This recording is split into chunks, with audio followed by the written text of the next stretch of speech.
오늘 우리가 함께 볼 하나님의 말씀은 사무엘하 19장 1절부터 15절까지의 말씀입니다. 사무엘하 19장 1절부터 15절까지의 말씀입니다. 제가 가진 성경, 구약성경 494쪽에 있습니다. 사무엘하 19장 1절부터 15절까지의 말씀, 제가 한 절 읽고 여러분들이 한 절 읽고 마지막 절을 함께 읽으며 교독하도록 하겠습니다. 제가 먼저 읽도록 하겠습니다. 어떤 사람이 요압에게 아뢰되 왕이 압살롬을 위하여 울며 슬퍼하나이다 하니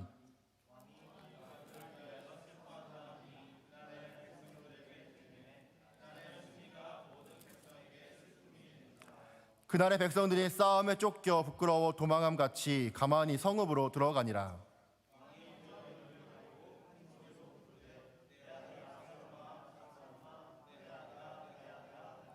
요압이 집에 들어가서 왕께 말씀드리되 왕께서 오늘 왕의 생명과 왕의 자녀의 생명과 처첩과 비빈들의 생명을 구원한 모든 부하들의 얼굴을 부끄럽게 하시니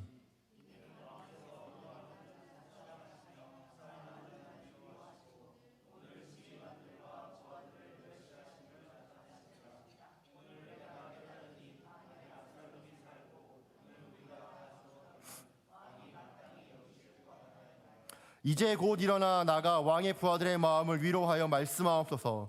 내가 여호와를 두고 맹세하옵나니 왕일만이 나가지 아니하시면 오늘 밤에 한 사람도 왕과 함께 머물지 아니할지라. 그리하면 그 화가 왕이 젊었을 때부터 지금까지 당하신 모든 화보다 더욱 심하리이다 하니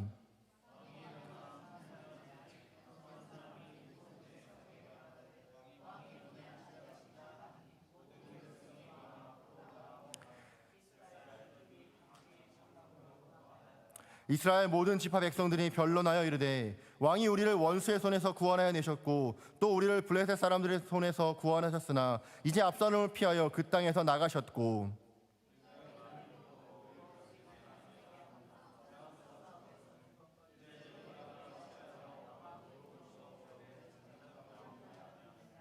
다윗이 사독과 아비아달 두 제사장에게 소식을 전하여 이르되 너희는 유다 장로들에게 말하여 이르기를 왕의 말씀이 온 이스라엘이 왕을 왕궁으로 도로 모셔오자 하는 말이 왕께 들렸거늘 너희는 어찌하여 왕을 궁으로 모시는 일에 나중이 되느냐.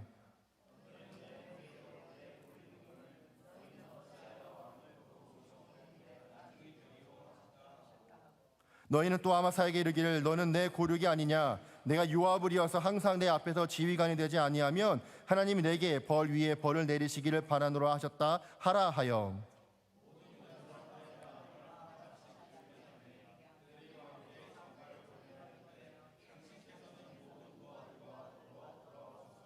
함께 읽겠습니다. 왕이 돌아와 요단의 이름에 유다 족속이 왕을 맞아 요단을 건너가게 하려고 길갈로 오니라. 아멘. 소중한 것을 상실했을 때 그 빈자리에는 어김없이 슬픔이 찾아오기 마련입니다. 빈자리가 클수록 그 슬픔의 크기도 비례하게 더욱더 커지기 마련이죠. 그래서일까요? 우리 중 그 누구도 슬픔을 두 손 들고 반기는 사람은 그 누구도 없을 것입니다.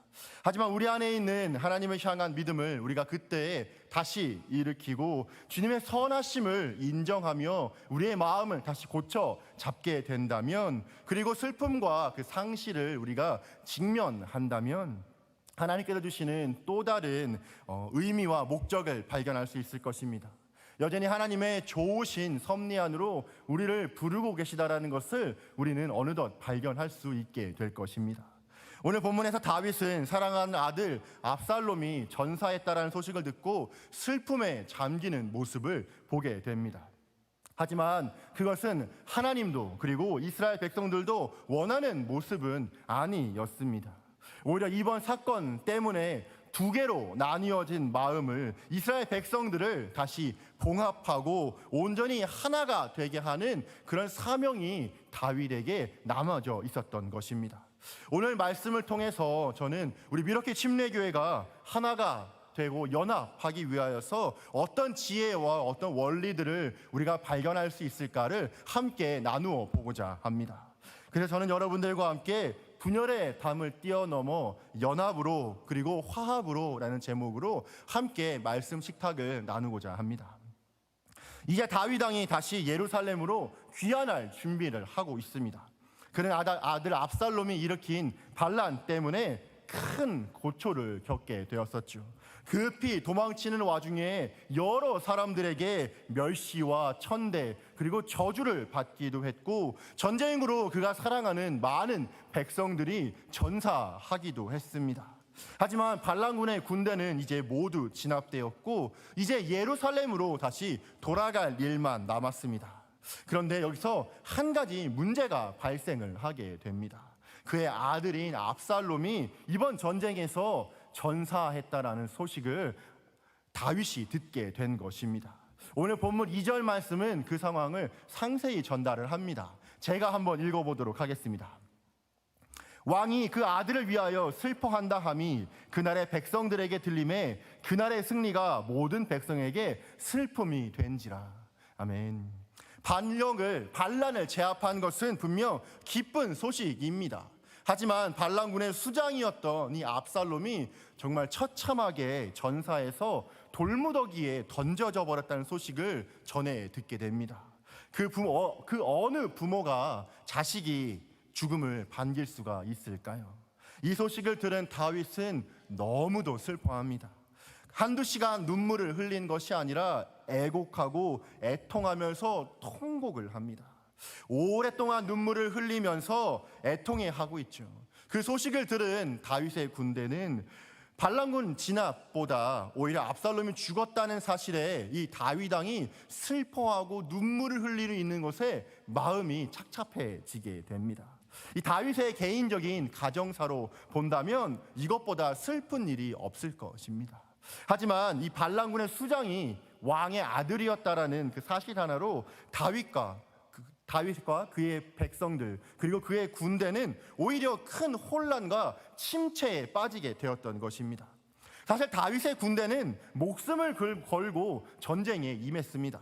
왕과 함께 어화둥둥하면서 잠깐 어딜 마실 나간 게 아닙니다.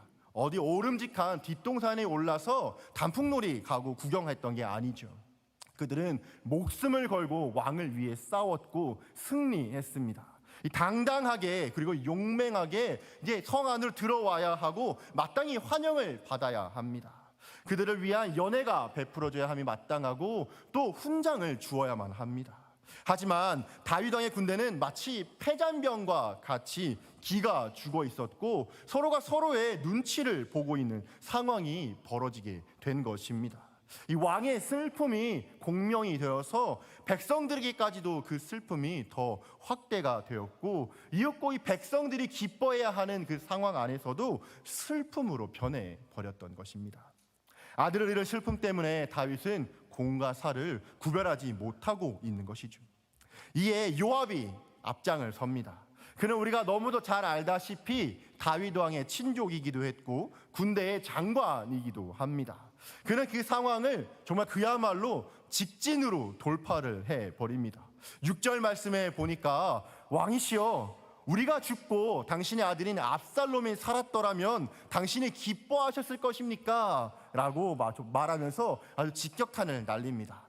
그리고 다윗 왕에게 당신의 부하들이 당신을 위해 목숨을 걸고 싸웠고 이겼고 승리하였으니 가서 당신의 부하들을 위로하십시오라고 조언을 합니다. 요압의 태도에서는 어느 정도 문제가 있어 보입니다. 하지만 그는 그만큼 지금 이 사태를 진중하게 보고 있는 것이죠. 이에 다윗도 그의 충언을 듣고 정신을 차립니다. 자신이 너무 감정에만 몰두해 버린 나머지 그의 백성들에게까지도 짐을 지우게 했다는 것을 알아차리게 되죠. 그리고 8절 말씀에서는 이렇게 기록을 합니다. 여러분들이 한번 읽어봐 주시겠습니까? 시작.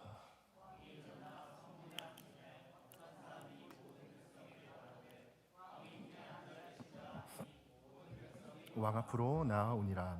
이스라엘은 이미 각기 장망으로 도망하였더라. 아멘. 그의 눈이 이제 이스라엘 백성들이 들어오기 시작합니다. 그래서 그는 성문에 앉았다라고 성경은 기록을 하고 있습니다. 이 앉다라는 말은 보통 성경에서 통치의 시작을 의미합니다. 하나님께서도 보좌에 앉으셔서 온 우주 만물을 운영하시며 모든 영광과 존귀를 받으십니다. 따라서 이제 다윗은 이스라엘의 회복과 다시 하나님 앞에 나아가서 올바른 통치를 하기 위해 본격적으로 다시 그는 마음을 추스리고 성문에 앉아서 치리를 시작하게 된 것이죠. 그 와중에 오늘 성경에 보니까 이스라엘 백성들은 패배하여서 각자의 집으로 다 도망을 가버렸다라고 기록을 합니다. 그리고 이제 이 사태를 어떻게 진정을 시켜야 하는지에 대해서 논의를 하죠. 특별히 다윗을 다시 왕으로 모셔오자는 일로 인하여서 서로가 다투는 모습을 오늘 성경을 통해 보게 됩니다. 여기서 이스라엘은 유다 지파를 제외한 나머지 11개의 지파를 의미합니다. 이 중에서는 과거 반역자였던 이 압살롬을 지지하던 사람도 분명 있었을 것입니다. 그들은 압살롬의 외모에 반해서 그에게 기름을 부었고 왕으로 세웠습니다. 그런데 이제 그가 압살롬이 패배하자 다윗을 다시 모셔오는 일을 두고서 이 자기들끼리 서로 정죄하면서 서로 다투고 있는 마당이 된 것입니다. 10절 말씀에서는 정말 그런지 이렇게 기록을 합니다. 우리가 기름을 부어 우리를 다스리게 한 압살롬은 싸움에서 죽었거늘 이제 너희가 어찌하여 왕을 도로 모셔올리래 잠잠하고 있느냐 하니라. 아멘. 다윗은 압살롬의 반역으로 인해서 잠시 잠깐 동안 예루살렘과 왕의 자리에서 떠나 있었습니다. 이 반역을 근데 도모했었던 이 압살롬이 죽게 되고 이제 다윗이 예루살렘으로 돌아와서 다시 왕의 자리에 돌아가야 하는 상황이죠. 그런데 참 이상하게도 다윗 왕이 바로 돌아오지는 않는 것입니다. 그저 기다리고 있습니다. 그것을 보던 이 이스라엘 백성들 11개의 지파는 불안해지기 시작했습니다. 그리고 서로가 서로에게 소리를 치면서 아우성거리죠. 왕인 다윗을 모셔오자는 것이 누구의 잘못인지 논쟁을 하게 된 것입니다. 그들은 압살롬이 죽었기 때문에 이제 빨리 우리에겐 새로운 왕이 필요하다. 기존의 왕으로 있었던 다윗 왕을 우리가 빨리 모셔오자. 그러니 이제 누구라도 이야기를 해라 라면서 서로가 서로에게 짐을 지우면서 재촉을 하고 있는 것입니다. 9절 말씀에서 보니까 이스라엘 백성들이 변론하였다라고 기록을 하고 있는데요. 이 말의 히브리어 단어는 둔이라고 하는 단어입니다. 이 말은 서로 다투다, 정죄하다라는 뜻으로 사용이 되어집니다. 결국 이스라엘의 11개의 지파 사람들은 서로가 서로를 책망하고 비난하고 이 책임을 떠넘기면서 서로를 정죄하고 있는 상황에 있는 것입니다. 왜냐하면 압살롬을 지지했었던 이 자신들의 행동이 크게 잘못되었다는 것을 이제야 비로소 자각을 했기 때문입니다. 그들 스스로가 이야기를 하죠. 압살롬에게 기름을 부어서 우리가 다스리게 했다라고요. 정말 그런데 이 말을 저는 보면서 이 말이 정말 맞는 말일까 하는 의문이 들게 되었습니다. 그들은 이 기름 부음의 진정한 의미를 모르고 있다라는 생각이 들었습니다. 기름 부음은 하나님이 인정하시고 하나님께서 택하신 왕에게 하는 것입니다. 그렇게 기름 부음은 내가 할 수 있는 게 아니라 하나님께서 선택하시고 그 사람에게 하나님의 권위로 우리가 기름을 붓는 것이지요. 하나님께서 당신의 주권으로 당신의 인도하심으로 선택하는 사람에게 하는 것입니다. 하지만 그들은 하나님이 아니라 나 자신이 왕에게 권위를 줄 수 있다라고 착각을 했었던 것입니다. 어떻게 그들은 그럴 수 있었을까요? 어쩌면 그들은 하나님에 대해서 너무 무지했었던 것 같습니다. 하나님은 이스라엘 백성들과 늘 가까이 있었고 함께 하셨고 선지자들을 통해서 때에 따라서 말씀하시고 언약을 주셨음에도 불구하고 정작 이스라엘 백성들은 하나님의 말씀에 관심이 없고 말씀과 언약을 가까이 하지 않고 오히려 자기들이 소견에 옳은 대로만 행하고 있었던 것입니다. 이러한 이스라엘 백성들의 모습은 오늘을 살아가고 있는 우리들에게도 영적인 교훈을 줍니다. 우리 성도님들도 공동체 안에서 문제가 생기게 되어진다면 그것의 옳고 그름을 따지며 논쟁하는 하기보다, 나 자신의 의견을 주장하기보다 하나님이 어떤 분이신지, 하나님께서 우리를 통해서 어떤 것들을 원하시는지를 우리는 먼저 알아보고 하나님에게 우리의 시선과 우리의 관심을 맞출 수가 있어야만 한다라는 것입니다. 뿐만 아니라 말씀과 기도, 찬양과 예배를 통해서 우리가 하나님께서 주시는 그 마음들을 어떻게 우리가 실현해 나아갈 수 있을까를 우리가 함께 모여 하나님의 마음을 구하고 하나님의 뜻을 갈망하고 성령의 임재가 우리 안으로 다시 올 수 있도록 우리가 주님께 부르짖을 수 있어야만 하는 것이죠. 그렇게 우리는 하나님이 누구신지, 하나님은 어떤 성품을 갖고 계신지, 우리를 위해 어떤 일을 하셨는지를 알아가는 것은 너무도 중요한 일입니다. 하나님께서는 호세아 선지자를 통해서 하나님의 아는 지식을 버린 백성들 이스라엘에게 이렇게 탄식을 하고 있는 것을 볼 수가 있습니다. 호세아서 4장 6절 말씀은 이렇게 이야기를 합니다. 여러분들께서 한번 읽어봐 주시겠습니까? 시작.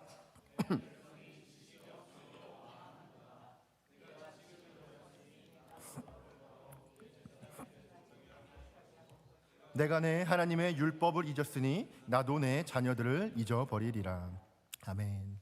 호세아 선지자는요, 아주 탄식이 땅에 꺼질 듯 합니다.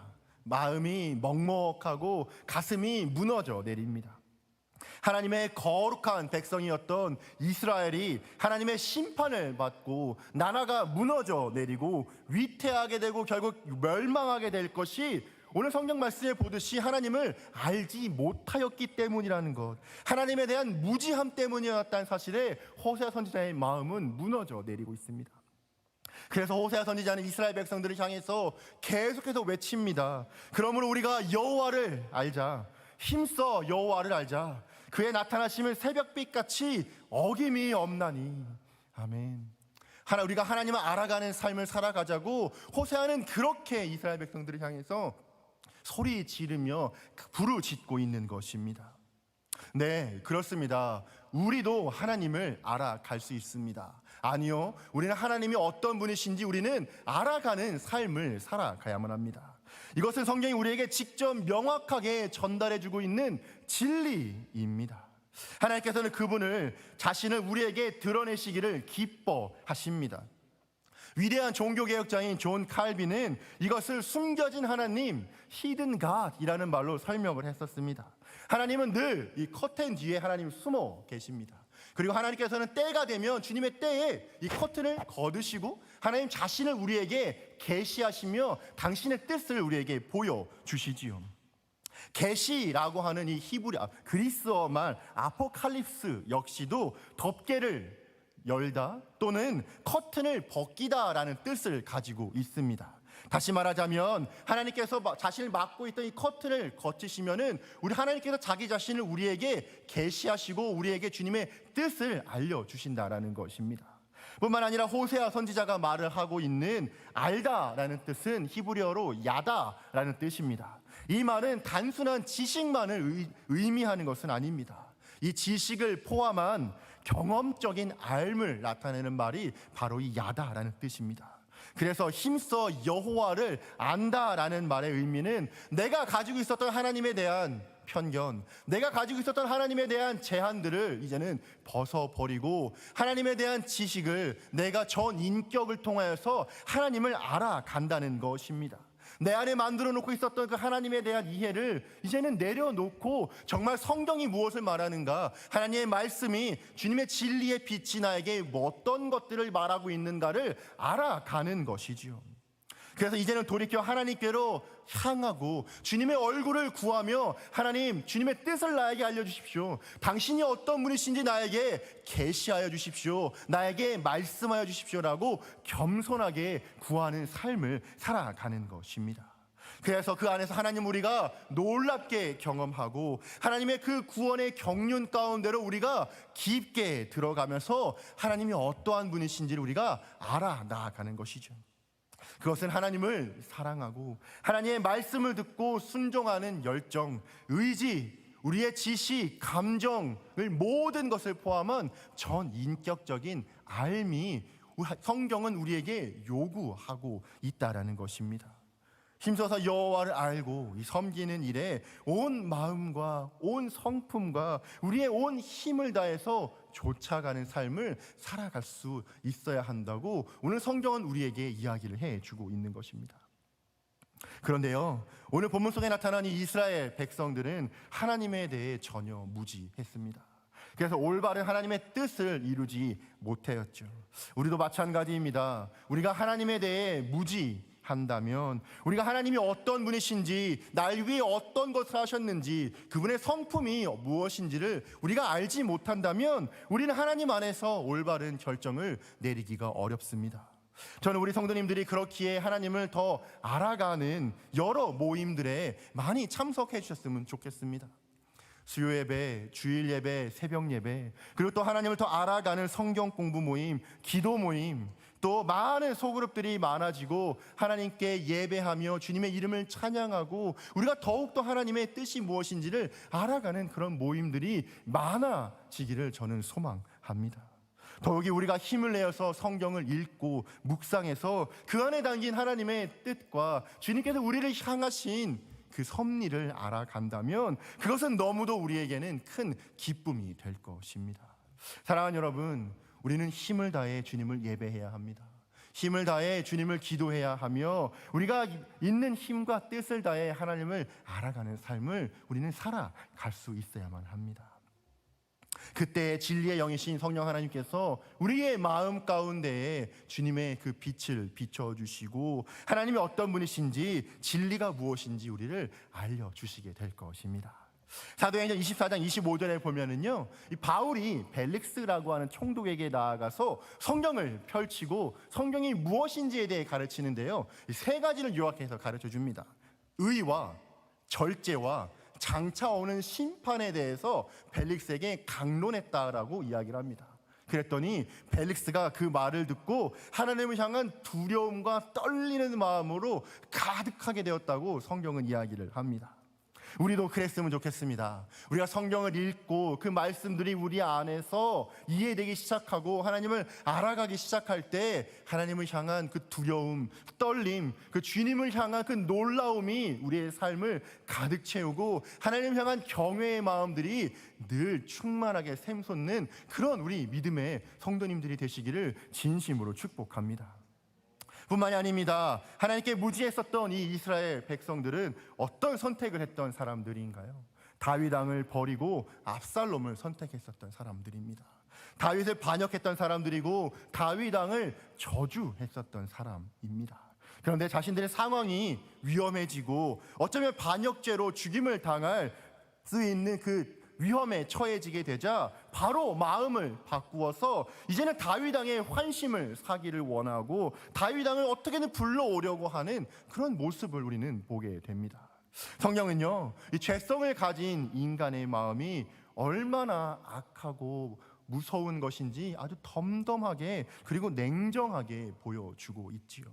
사랑하는 여러분, 우리가 살아가다 보면 우리는 하나님 안에서 많은 믿음의 선택들을 하게 됩니다. 상황 속에서 어쩔 수 없이 무언가를 결정하게 되기도 하고 정말 그것이 하나님의 일하심과 방법인 것을 확신하고 기도하고 선택을 했음에도 불구하고 예상했던 결과가 나오지 않는 것들도 우리는 보게 됩니다. 물론 그것이 하나님의 인도하심이 있었던 선택이었는가 아니면 나 자신의 자아로부터 나의 죄성으로부터 오는 선택이었는가는 그 믿음으로 더 씨름해보고 더 시간이 지난 이후에 우리는 알게 될 것입니다. 하지만 우리들도 성경이 똑같은 죄인들이기에 올바르지 못한 선택들을 하게 되기 마련이지요. 우리는 그러한 상황을 만났을 때 우리는 어떻게 해야 할까요? 어떻게 믿음을 가진 사람으로서 반응을 해야 하는 걸까요? 이스라엘 백성들이 비록 잘못하긴 했었지만 하나님에 대한 무지와 자신들의 욕심 때문에 눈이 가리워져 있었지만 이제는 그 상황 가운데서 그들에게 말씀하시는 그 주님을 발견하였을 때 즉시로 하나님께서 세우신 정당한 왕 다윗 왕에게 그들이 시선이 집중되었었던 것처럼 우리가 무언가 하나님 앞에서 범죄하였을 때 하나님 앞에 집중하고 회개하며 자복하는 마음을 가질 수 있어야 합니다. 하나님께서는 우리의 상황을 통해서 우리의 믿음을 이끌어 가주실 때 그 안에서 일하시는 주님을 바라보고 정말 주님이 나에게 원하시는 것이 무엇인지 다시 한번 고민하며 나에게 회개의 영을 부어달라고, 그리고 주님께서 원하시는 뜻이 무엇인지 여쭙고 우리의 시선을 그분에게로 다시 맞출 수가 있어야만 하는 것이죠. 단순히 내 뜻대로 나의 영광을 위해서 일들을 해왔다라면 이제는 그것을 넘어서서, 그렇다면 정말 하나님께서 내 삶을 통해서 원하시는 것이 무엇인가 하며 겸손하게 여쭈어 볼 수 있어야만 하는 것입니다. 내가 어떻게 하시길 원하신가 기도하고 고민하며 믿음으로 스트러글링하고 이제는 믿음의 한 걸음을 내어 닫으며 하나님 앞에 우리가 믿음의 결단으로 주님께 더욱더 나아가는 삶의 모습을 보일 수 있어야만 하는 것이죠. 사랑하는 우리 성도님들, 저와 여러분들 앞에 오늘 믿음의 결단으로 해야 하는 어떠한 일들이 있으십니까? 그렇다면 여러분의 마음 가운데 하나님의 말씀과 하나님의 언약을 기억하십시오. 여러분의 삶 가운데서 하나님이 어떻게 여러분들을 인도해 오셨는지, 그 안에서 하나님께서 여러분의 주신 말씀들은 무엇이었는지, 그리고 성경이 하나님에 대해 어떻게 말하고 있으며 우리가 어떠한 것들 가운데에 시선을 놓고 선택을 해야 하는지 그 말씀을 집중하십시오. 그렇다면 하나님께서 우리에게 은혜를 부어주시고 가야 할 길을 열어주시며 우리가 가지 말아야 할 길을 막아주실 것입니다. 우리의 믿음의 행보를 이렇게 하나님과 함께 동행하며 주님의 말씀 안에서 우리가 내딛는 그런 믿음의 공동체가 되었으면 좋겠습니다. 주님의 생명으로 이끌어 가시는 그 주님의 그 은혜를 우리가 갈망하며 주님의 그 인도하심을 소망하는 믿음의 한 걸음을 더 열심으로 내닫는 우리 성도님들 되시기를 진심으로 축복합니다. 더 나아가서 다윗의 출신 지파였던 유다 지파는요, 다른 지파들보다 이 다윗 왕을 다시 모셔오는 일에 대해서 늦게 반응하는 모습을 오늘 성경을 통해서 알게 됩니다. 왜 그랬을까요? 사실 이유가 있습니다. 압살롬이 새로운 왕이라고 자신을 선포했던 곳은 다윗이 처음 왕으로 기름 부음 받고 4년 6개월 동안 통치했었던 헤브론이라는 도시였습니다. 이 헤브론은 유다 지파의 아주 중요한 성읍 중에 하나였습니다. 이 지파 안에는 다윗을 지지하던 사람들이 있었고 이 압살롬을 지지하던 사람들이 있었는데요, 이들 역시도 서로가 서로를 비난하면서 지금 논쟁을 벌이고 있는 상황이 처해진 것입니다. 그런데요, 여기에서 다윗은요 아주 지혜롭게 행동을 합니다. 자기의 집안이면서 이 압살롬의 반역을 지지한 이 유다 족속에게 다시 회개할 수 있고 화해할 수 있는 기회를 제공해 줍니다. 11절 말씀을 여러분들의 목소리로 한번 읽어봐 주시겠습니까? 시작.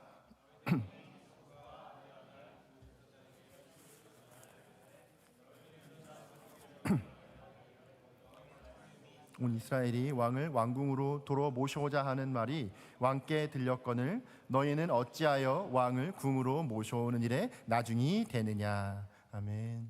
다윗은 자신에게 반기를 든 이들을 힘으로 처리할 수 있었을 것입니다.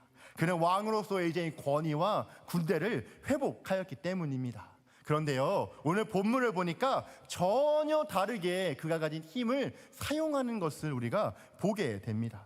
자신을 대적했었던 사람들을 용서하고 포용하고 하나가 될 수 있는 방향으로 나아가기를 다윗이 원했던 것입니다. 정말 놀라운 일이죠. 이에 응답하던 유다 지파들은 유다 지파를 제외한 다른 모든 지파들은 왕을 모셔오는 일에 동의를 합니다. 그런데 문제는 오늘이 유다 지파였습니다. 누구보다도 다윗의 곁에서 충성스럽게 보좌했었던 유다 지파였지만 아이러니하게도 또 그 누구보다도 다윗을 위태롭게 만들었었던 지파 역시도 유다 지파였습니다. 그런 유다 지파에서 아직 아무런 말이 없는 것입니다. 유다를 제외한 남은 11개 지파에서는 이스라엘 백성들로부터 다시 왕으로 다윗을 모시자라는 말에 찬성을 하자는 말들이 여기저기서 들려오기 시작하는데 정작 다윗의 이 출신 지파인 유다 지파에서는 아무런 소식이 들려오지 않고 있고 서로가 잠잠한 상황이 있었던 것입니다. 그런데 그럴 경우에도 불구하고 다윗은 다시 왕으로 올 수 있었지만 그렇지 않고 오히려 이스라엘이 하나가 되지 못하고 분열되는 경우를 맞이할 것을 우려했던 것 같습니다. 그럴 빌미를 제공하지 않기 때문에 다윗은 하나의 다른 방법을 결정합니다. 바로 강압이 아닌 자율, 그리고 분열이 아닌 하나됨의 방법이었던 것입니다. 그리고 다윗은 기다리기 시작합니다. 우리나라 대한민국에서 자기 개발 서적이 참 유행을 했었었죠. 그 중에서도 몇 권의 책을 제가 한번 읽어본 적이 있었습니다. 그런데요, 거기에서 한 구절이 좀 머릿속에 많이 생각이 났었습니다. 무엇이었냐면요, 바로 스몰 스텝이라고 하는 말이었습니다. 그게 무슨 뜻이냐면 결국엔 작게 조금씩 시작해 나아가는 말이었습니다. 변화가 필요한 일상에서 큰 목표를 세우지 말고 작은 것들, 최소한의 목표를 세우고 그것들을 하나하나씩 성취해 가는 것을 통해서 목적을 이루어가고 내가 원하는 것들을 키워가라는 그런 의미였습니다. 오늘 본문에서 아들을 잃고 힘겨워하고 있었던 다윗이 이제 그 본연의 자리에서 슬픔을 딛고 일어나 자신에게 해야 할 일을 돌아가기 시작합니다. 그리고 그것을 위한 이 다윗의 스몰 스텝이 무엇이었냐면 두 개로 갈라져 있었던 이 이스라엘의 마음을 하나로 합치는 것이었습니다. 그래서 다윗은 오히려 유다 지파에게 시간을 주고 잠잠하게 기다리고 있었던 것이죠. 그리고 이윽고 제사장 사독 그리고 아비아달을 보내서 그들을 처벌할 의사가 전혀 없음을 알려주고 뿐만 아니라 유다 지파 출신의 아마사를 군대의 사령관으로 임명하겠다라는 뜻을 밝힙니다. 이러한 다윗의 태도 때문에 유다 사람들은 다시 그 마음이 하나가 되고 다윗을 왕으로 모셔오자는 거에 합의를 이룹니다. 오늘 본문 14절과 13절과 14절에서는 이렇게 성경은 이야기를 합니다.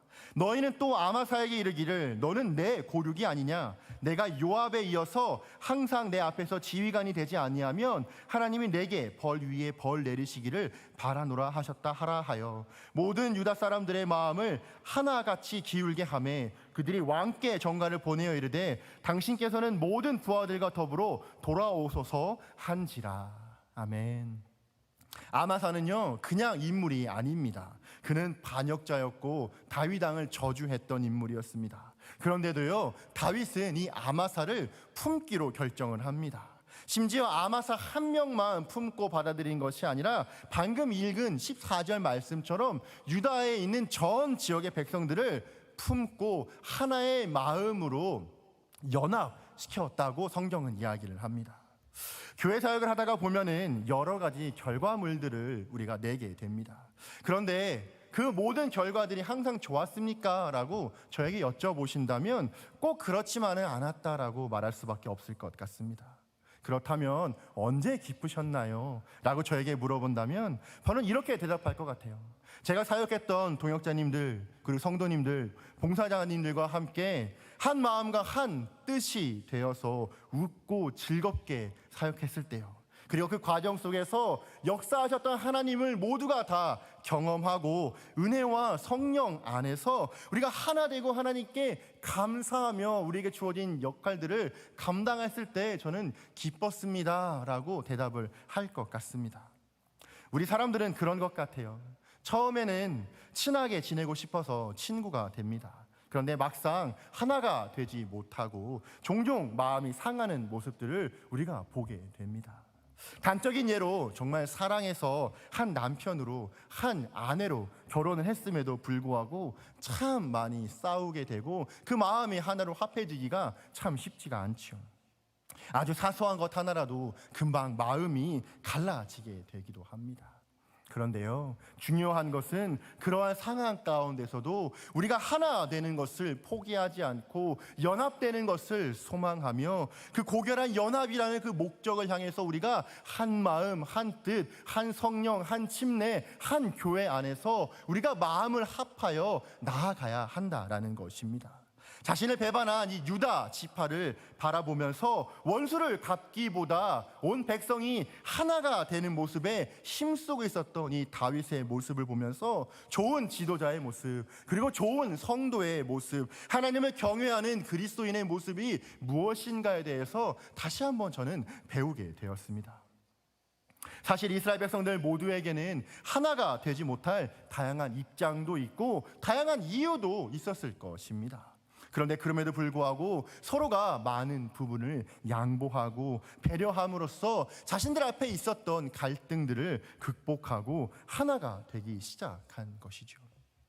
우리가 교회 공동체에 소속되고 신앙생활을 하다가 보면은 하나 되지 못하고 나뉘는 것들을 우리도 또한 경험하게 됩니다. 그리고 교회 안에서도 많은 분열을 우리가 경험하게 되죠. 그런데요, 그 분열 가운데에서 자세히 들여다보면은 무언가 발견할 수 있는 것이 있습니다. 바로 서로가 서로를 미워하는 악한 마음과 질투심, 자신을 남들보다 더 높은 곳에 두려고 하고 더 영광을 받기를 원하는 우리 안에 죄성이 있기 때문이라는 것입니다. 오늘 본문의 그런 대표적인 인물이 바로 아마사일 것입니다. 그는 압살롬에게 있어서 가장 가까운 수하였었고 다윗에게는 가장 큰 적대자였고 마음을 하나로 합하기에 어려운 사람이었습니다. 하지만 다윗은 그런 아마사를 받아들이고 가장 적대하고 멀리해야 할 그임에도 불구하고 다시 한번 하나됨을 위하여서 은혜를 베풀고 그와 함께 연합하게 되는 것을 우리는 보게 됩니다. 사랑하는 우리 성도님들, 때때로 우리도 서로가 원치 않았지만 분열케 되어지고 분쟁을 겪게 되는 그런 사건들 안으로 들어가게 되기도 합니다. 그러나 그 중심에 우리가 서진 않을지언정 이 나님과 분열을 우리가 경험을 하게 되지요. 그럴 때 우리들의 마음이 어떻습니까? 우리는 그 누구도 박수치고 좋아할 사람은 없을 것입니다. 그렇지만 오늘 본문에 등장한 이 다윗의 삶을 통해서 하나님을 경외하는 성도가 어떤 마음과 어떤 믿음의 태도를 가지고 있어야 하는지에 대해서 배우게 됩니다. 다윗은 분열 속에서도 하나가 되도록 노력을 했고 사람들을 불러 모았고 그 누구도 죄와 분열의 굴레를 씌워서 심판하지 않았다라는 것입니다. 우리 교회 공동체 안에서도 이러한 연합과 화해와 용납과 사랑이 있기를 소망합니다. 우리 교회 안에서도 마음이 참 잘 맞으면 좋겠지만 맞지 않는 사람들이 있기도 마련입니다. 그런데요, 우리가 그것들을 통하여서 하나님을 경험할 수 있는 기회로 삼는다면 얼마나 좋을까요? 우리가 죄의 이슈 그리고 복음의 이슈가 아닌 서로 다름의 차이라면 우리가 서로 연합되어지고 교회 안에서 한 공동체로 한 몸으로 연합된다면 그것은 오히려 주님께서 우리를 칭찬하시며 우리에게 잘하였다라고 할 일임에 분명합니다. 한 사람을 품어주는 리더십 그리고 그 연합되는 마음 우리가 더욱더 나아가는 성도의 자세인 것이죠. 저는 오늘 우리가 이런 다윗의 모습을 통해서 더욱더 연합되어지고 더욱더 사랑하고 더욱더 한 성령 안에서 우리가 한 공동체로 지어지는 그런 귀한 미러키 침례교회 공동체가 되었으면 좋겠습니다. 기독교 영성 작가인 헨리 나우에는 그의 책에서 이렇게 이야기를 합니다. 정말 이 공동체는 만만치 않다라고 고백을 합니다. 공동체는 참 이상하게도 함께 있고 싶지 않은 사람이 항상 있는 곳이 교회라고 합니다. 그 사람만 없으면 참 좋을 텐데 라고 하는 그 한 사람이 꼭 어디에나 존재를 한다고 합니다. 그런데요, 바로 그 사람이 나에게 하나님과 하나님의 사랑, 긍휼 그리고 소명을 다시 상기시키는 일을 한다고 합니다. 그 공동체와 그 사람이 마치 용광로처럼 우리의 마음을 뜨겁게 해서 다시 한번 재련하고 단련하여 하나님이 어떠한 분이신지를 우리가 알게 하고 교회 공동체가 어디로 나아가야 하는지를 알려주게 된다라고 합니다. 그래서 그리스도인으로서 하나님의 백성으로서 우리가 정체성을 뿌리내리고 하나님의 용납과 용서하심을 경험하게 하는 그런 공동체로 우리를 세워간다라고 합니다. 오늘 우리의 이 이스라엘 백성들의 모습 그리고 다윗이 그들을 한 마음으로 연합케 하는 그 모습을 통해서 우리도 그런 것들을 배워갔으면 좋겠습니다. 우리는 모두 각자 한 명 한 명이 하나님의 귀한 자녀인 줄을 믿습니다. 그리고 우리 각자 한 명을 위해 예수께서 우리를 위해 죽으셨고 우리를 구속하셨습니다. 그리고 우리를 한 몸, 한 교회로 부르셨음을 확신합니다. 우리가 서로가 서로를 용납하고 서로가 서로에게 헌신하며 예수님의 사랑을 그리고 연합을 하나됨을 이루는 그런 귀한 공동체로 우리가 주님 앞에 칭찬받는 그런 믿음의 미러키 교회가 되기를 진심으로 소망합니다. 우리 같이 함께 기도하도록 하겠습니다.